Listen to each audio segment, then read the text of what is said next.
Everybody. I wanted to get on here because I haven't really never introduced myself as the person who is Tina. I am Tina, and I am the visionary of Tina's Truths. I was going to get on here today because I haven't been on here a while, and I wanted to share with you who I am. I am Tina Keith Shaw, 53 years old, and I came up with this vision maybe about, I don't know, 5-6 months ago. I can't really remember.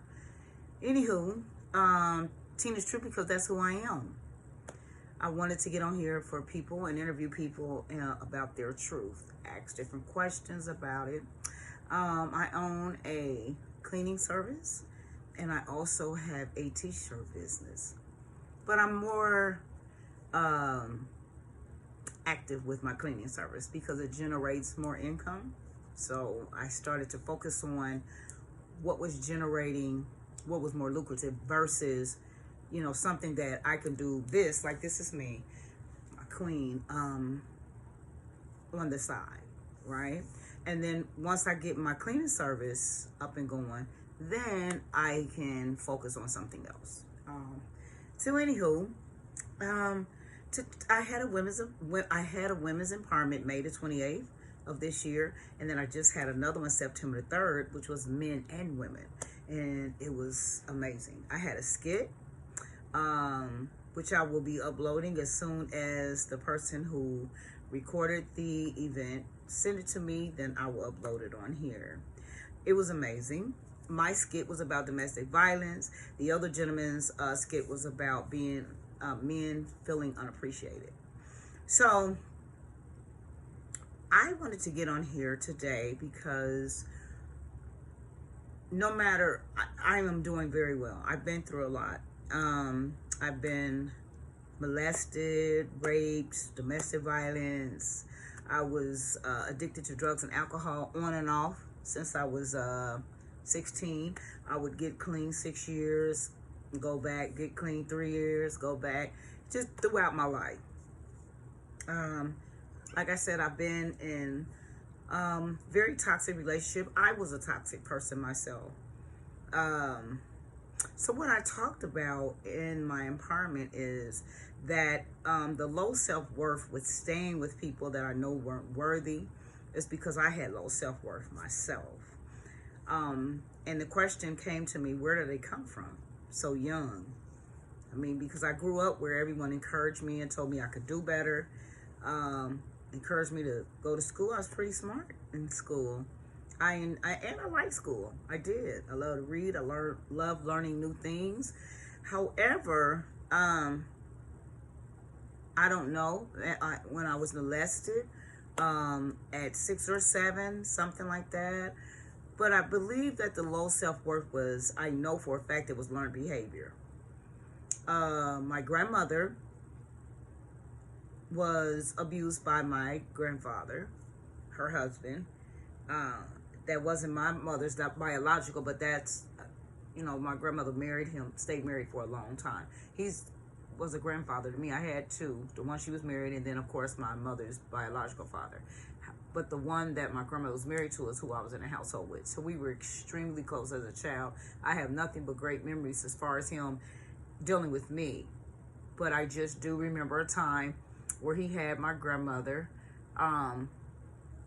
dangling over we were in she was in an apartment building. It had like I think it was like a 4 or 5 story, and he had her dangling over a rail getting ready to drop her on her head. And I just remember the family being just in panic mode, and I remember crying and just seeing just looking up at everybody being so scared that he was gonna drop her. And I remember tagging on his shirt, and I asked him not to do it. I said, "Granddaddy, please don't kill my grandmother." I said, "Granddaddy Church, please don't kill my grandmother." And he said, "All right, Red Baby." That's what he called me. And he lifted her up by her feet, and he swung her backwards. You know how strong you have to be to do something like that? And I just remember when she fell back, she was like, oh, and my mom and everybody was like, oh my God, Mama, you okay? And blah, blah, blah. And I remember I went downstairs and I picked some flowers, and I came back up and I gave some flowers to my granddaddy, and I gave some flowers to my grandmother. And I remember her being so upset. Now, my grandmother was an alcoholic on the weekend. She was a weekend alcoholic.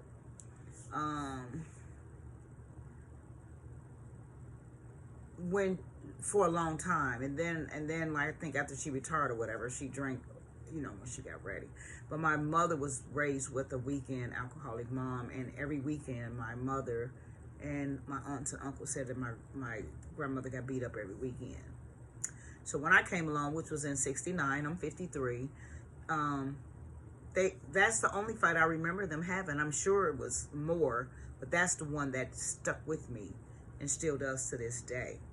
So then my mom leaves that situation. She gets married, and she's with, my biological father wasn't in my life, so she met my brother's father when I was 2 months old. He was the only dad that I knew. Okay, I call him Daddy. They fought all the time. So, fought my uncle, fought my mom. One time fought my grandmother. All I knew, right? So, me subconsciously, when I, started dating, I was in a volatile relationship as early as 14, 15, something like that, where we were physical. I was physical, very. He was physical when he was jealous, and it just carried on. So it was learned. It's not like, so when I grow up, I'm going to be with somebody that's going to put their hands on me. I didn't leave. No one left. My grandmother didn't leave. I didn't see my granddaddy put out that day. When my mom got into it with my brother's father, she didn't leave. Then she got married when I was 9. She was married when I was 9. She got married when I was 9. I think she got with him when we were 8. Then she got married, and it was the same exact thing. It was all the time, up until I was like in high school. They fought a lot. It was some good moments. I'm not going to say that. We had great family moments, good times, but there was a lot of cheating going on between the two, and him being extremely jealous, and my mom doing her thing, and my mother was a fighter. She fought back, and he hit her in the head with a gun one time, and one other time she cracked him in the face with a vase and broke his jaw. I mean, again, that's all I knew. So when it was, I didn't understand it. I didn't understand, why did I stay in relationships like that? That's what's the topic. Why did I stay in toxic relationships, right? So about 16, I got with a guy. I was promiscuous. I know now that I was looking for love in all the wrong places. I was looking to fill the void of the absent father. You know what I mean? I know that's what it was. Don't get me wrong, I had great stepfathers, 2 of them. They were, besides the abuse part, I'm talking about, to me, they were good. Especially the second, who we call Marvin.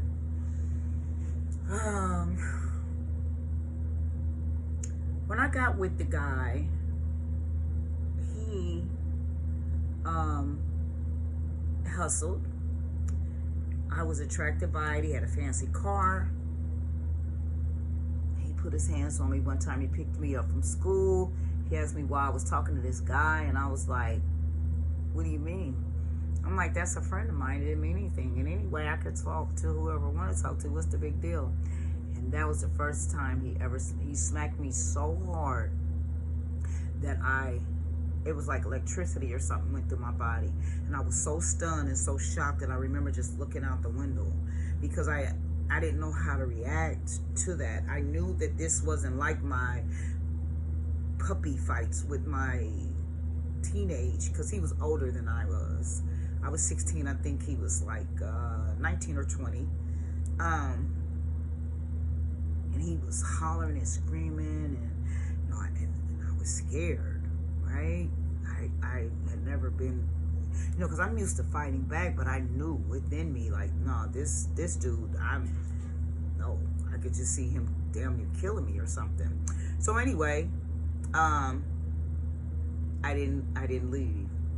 I got out the car really upset. I'm done.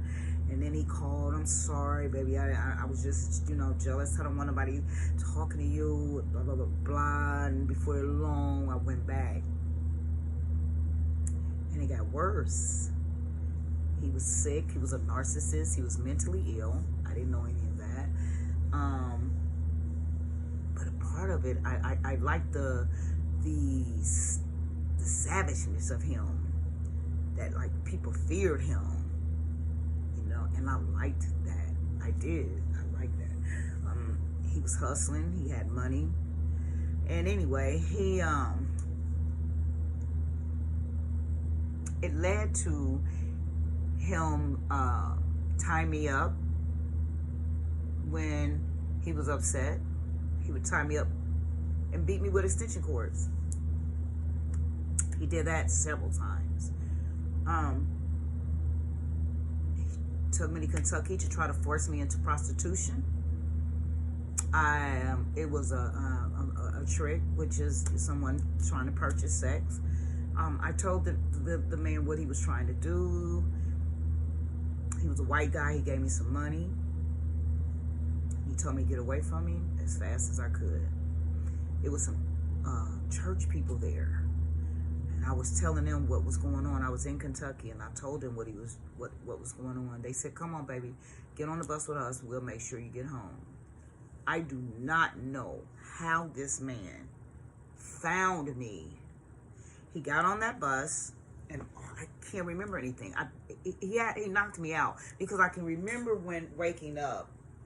I can remember needles feeling in my neck, where I'm assuming, you know, when you get knocked out, I don't know, but I know I had to be, because I remember waking up and we were in a cab, and it's a blackout from there. I don't know. I know that happened. I got away from him. I stayed away from him. I was going to school. Then he kidnapped me, put me in his trunk. I was on my way to school. I was the president of FHA in school. Put me in his trunk. He slept on my grandmother's side porch. After that, my grandmother got it, she got it sealed off, because he had slept on that. And he had me in the trunk, and he held me for a while. My mother had the police looking for me. She came over there, and I heard him tell my mom, "Oh, no, she's not here. I haven't seen her." And my mother said, "Well, nobody else has seen her either." I know as a mother, my mother felt, I know my child is in here, but what could she do? She had called the police, and he didn't open the door. It was just a bunch of crazy stuff. But I was upstairs tied up at the time, and I was crying, thinking to myself, how did I get here? Like, why didn't I leave this dude the first time he did something to me? You know what I mean? What makes me keep coming? This is what I'm thinking, crying, because I wanted to go with my mom. And I had webs all on me from where he had just been beating me with the extension cords. I had them, and I was wearing long sleeve in the summertime because of all the webs that was just everywhere on my body from him beating me. Okay, moving forward, he taught me how to rock up crack cocaine. He taught me how to sell it, cut it up. And then I took my first puff of what is called a primo, which is crack in marijuana, or they call it sigamo, crack in cigarettes. Well, we were smoking primos. This is in 1987. A lot of people were smoking them back then. It wasn't really like taboo, but I liked the taste of them. I liked the smell of them and everything. So did he. He became addicted to it. I don't think that I wasn't around like just, hey, give me some crack or nothing like that. But I started selling dope from what he taught me. So when he, you know, what he taught me, I carried on. So when I got my first place, that's immediately, I got me a pack of crack, and I started selling dope. I got my apartment very early on because I did well living by myself versus living with my mother. I just wouldn't comply to rules set. I did better. Um, so I thought, but I did.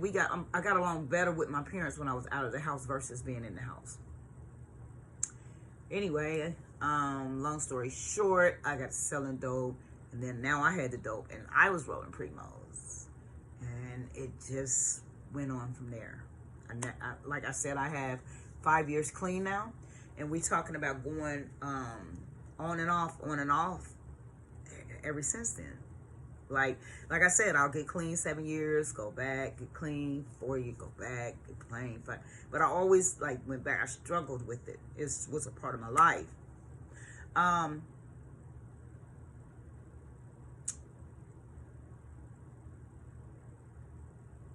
When I got away from him, I had my strengths and weaknesses mixed up.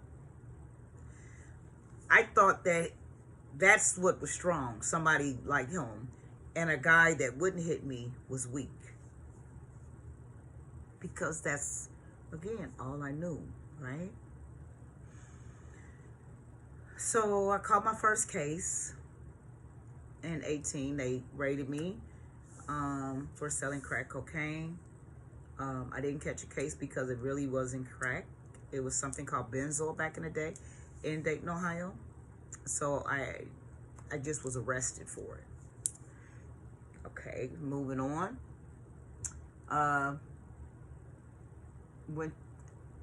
Dated a lot of guys in the drug game. A lot of guys. Guys with money. I just didn't talk to anybody that didn't. It didn't make sense to me and to then. And I mean, it is what it is. It's what I did. That's what the men I chose. It excited me. Everything about the life excited me. A lot came with that. I got robbed. So let's see, about 19 or 20, 21, I want to say. So I got married at 22. So I think at 19 I gave my life to Christ in my aunt's living room. But I went back to the streets, but I knew it was something. I knew it was something I wanted to change so bad. You have to realize all that I had been through. By the time I was 19, I had already been through a lot. So I do that. I'm on fire and blah, blah, blah. So I get married at 22. But prior to that, I'm dealing with men that, like I said, had a lot of money. So I went through a whole lot of things. I went through it just continuing abuse. And I, too, was abusive. Very much so. I see now that I dealt with a lot of narcissists. I didn't even know what that meant then. I know now.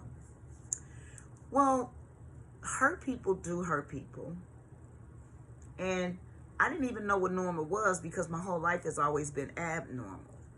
So I didn't know what normal was. I just was moving on. I didn't get any help. I didn't get any counseling or anything like that because unfortunately in our community, the African American community, going to see a therapist back then was just, you didn't do unless you were like, need meds because you heard voices type of stuff.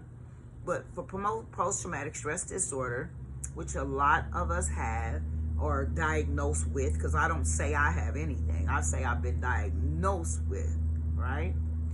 So, so I'm thinking everything's great. I'm feeling fantastic. I'm living for the Lord. So I get married. I'm 22 years old. I get married. Thinking everything for the rest of my life. That's what I got married for. And I carried all of the baggage into the marriage. And he cheated. Even though we did great together. He was a great provider. A great provider. We both was going to church. We were progressing. We started a cleaning company. We did lawn care. We were great together as far as motivating one another and moving forward. We're both young. He was 8 or some years older than me. I can't remember. 10, something like that. I know I was 22. I think he was 32. Anyway, but he cheated and I flipped completely out. I'm talking about lost my whole mind. Because you have to realize I had already dealt with rejection because my biological dad wasn't around. So I was carrying that with me all of my life. I still deal with that when people don't call back or if I reach out. But I'm much better. I'm much better because I do things now better. I see a therapist. I have a psychiatrist. Not on any meds. I do a lot of breathing. I eat well. I'm losing weight. Do I still have issues with my temper? Absolutely. Yeah. But I'm working on that. So the divorce devastated me. I almost went into a nervous breakdown because I wanted to hurt him so bad. I didn't understand it. Why do you want to leave me and you cheated? And you're mad because I'm mad that you cheated? I wanted him dead. And it was torture. So after him, I went to what I always knew. I went back to what was familiar, and that was the streets. So I got back with another drug dealer. We started selling dope again, and maybe 2 years of being with him, I started using again secretly. And here we go. I was a foster parent. I've done a lot of great things. I evangelized, all kind of stuff, but I would always go back. So I'm gonna come on here tomorrow and we're gonna finish this, but I just want to say this to anybody that's going through domestic violence. Please leave. I know it's easier said than done because some people, and especially the men that I dealt with, were, when I say very dangerous, and they were very sick, and they were narcissists, and they were abusive. I mean, seriously. I've had guns in my vagina. I've been tied up, like I told you. I have had men crying saying they'll kill me, and then they'll kill themselves. I've been in a trunk, locked in it. So we're going to talk about why do we stay? Where does low self-worth come from? I just told you mine came from learned behavior. And I continued to stay. And it carried on until 5 years ago because I got married again. And I stayed. Yeah, I married a narcissist. He was at that time. Okay, we're friends now. We just, we had no business getting married. So I have to say my part in it too. There's no need of just blaming him. And let me share something. I'm not getting ready to dog one man out. I don't care what they done. I allowed it. Yeah, they were wrong, but I could have left. And I did not. I stayed. So I have to own up to my part of it. And that's what we're getting to. Why do we stay? Not just women, men. Some men stay in toxic relationships where women are very toxic. I'm telling you, I had tendencies of being very violent. Very, very violent. Like shoot at you violent. Stab you violent. Throw hot water, scalding water on you violent. Throw grease on you violent. Take my car and run into your car or your house violent. I don't know. Kick your door in violent. Bad. And so I'm not going to put it all on them. But I stayed. They stayed. So it's like two sick people coming together and we're trying to think we're going to make something work. It's impossible. It's not happening. It's just not. It's not going to happen. So what I did, where I'm at now, is a beautiful, beautiful place. I got a divorce. And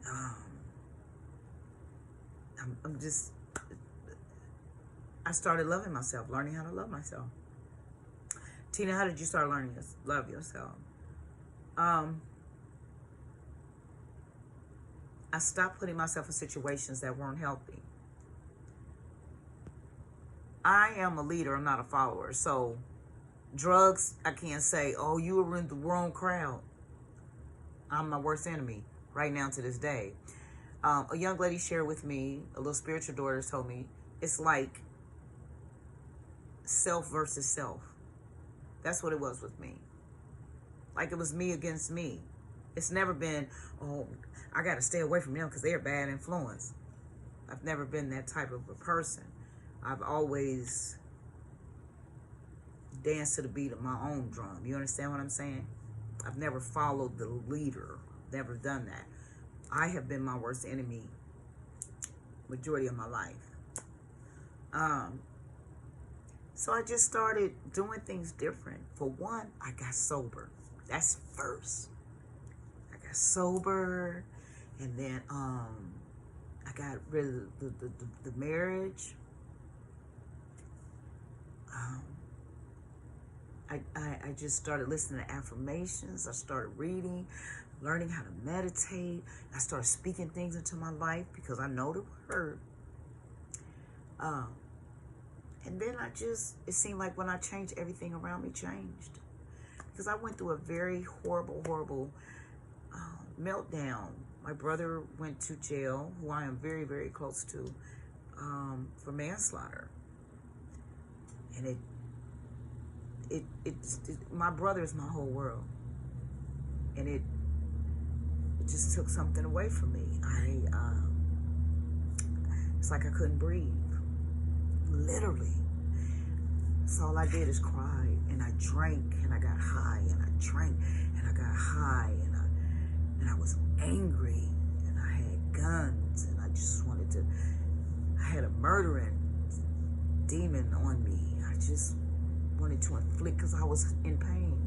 I was hurting, and I wanted to hurt any and everybody, you know? And I just said, no. I gotta be here for my brother. My best friend OD'd. My god brother, he was sick, he died. And we're just talking about like back to back to back. My cousin passed away with cancer. She was young. So these things were crazy. And then I was still in the toxic marriage. I just lost it, man. I was most miserable. But I'm telling you that this peace now that I have, woo, honey, the world didn't give it to me, and the world can't take it away. This peace I have passes all understanding, and I mean the Most High had blessed me from the crown of my head to the soles of my feet, and I had to do my part, because faith without works is dead. I had to do some work, baby. I had to do some work. I talk to my therapist when I feel the need to. But I have the tools to do it. I'm doing it. But I still have him on deck. Still have him on deck. Because there are some times I just need to talk to somebody that don't know me. And plus, that's his job. That's his profession. Because I remember sharing with him, why do I keep doing this to myself? And he said, because that's all you know. But you're getting better. Don't be so hard on yourself. I didn't understand that. I had one therapist tell me, why is it that everybody loves Star, but Star don't love herself? I said, who don't love themselves? Girl, please. I love me. Hair done, nails done, everything done, you know. And I was a dressed up trash can. You could possibly never love yourself. For first things first, you could never love yourself using drugs. That's first. Second of all, you can never love yourself staying in a toxic relationship knowing that it's toxic. And no one that loves anybody abuses them. That's ridiculous. And the definition of insanity is doing the same thing, expecting different results. So did I think maybe they'll change? Did I think that I would change? I think I did. No. In my mouth. I have assassinated people with my mouth throughout my whole life. I was a little girl that used to practice cussing in the mirror. Because that's all I knew. That's all I heard. So I mastered it, though. I never heard anybody talk the way that I have talked to people. I talk about, yeah, I go low. I'm not operating in that now. However, tomorrow I will share with you what happened to me on Labor Day.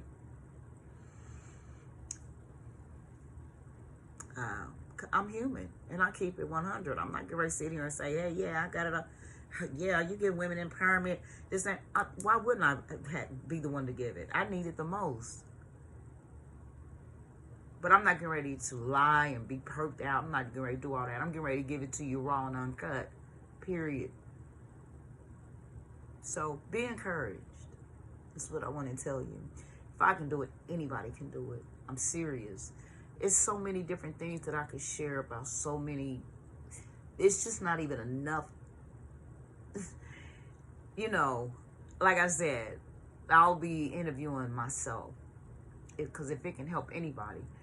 If I can get through abuse, if I can get through drugs, if I can get through low self-esteem, if I can get through anger and learn how to work through these things, talking to different people that know, that's been through it. I have a great support system that tell me, stop it. No, it's not worth it. Let's go. Build my company up from the ground. I'm talking about out the mud with nothing but a broom, fabuloso, SOS pad. You understand me? Hard work and dedication. I did that. By the grace of the Most High, I did that because I wanted to do it. I don't pray for a lot of things. I thank Him because it's already in me. I don't know if people understand that. It's already in me. So I just thank Him for it. And I speak things that be not as though they were. The world or the world system says affirmation, law of attraction. Whatever it is, it's manifested. This phone was somebody's vision at first, right? This queen suit, this was a vision, and now I'm wearing it. Be encouraged. Sometimes it may not be anybody to encourage you. Encourage yourself. Encourage yourself. I will get back with you guys tomorrow. Just wanted to share a little bit about myself. It's so much to talk about, and I hope that you will tune in. I know that you'll either be turned off by it, or be nosy, or can get motivated by it. That, wow, if she got through that, then surely I can. Because this is just the tip of what all I've been through. You wouldn't even... I don't even think your mind could imagine a lot of things that I've been through. But I'm here. And thank you for tuning in to Truth tonight. And have a blessed day on purpose. Until next time.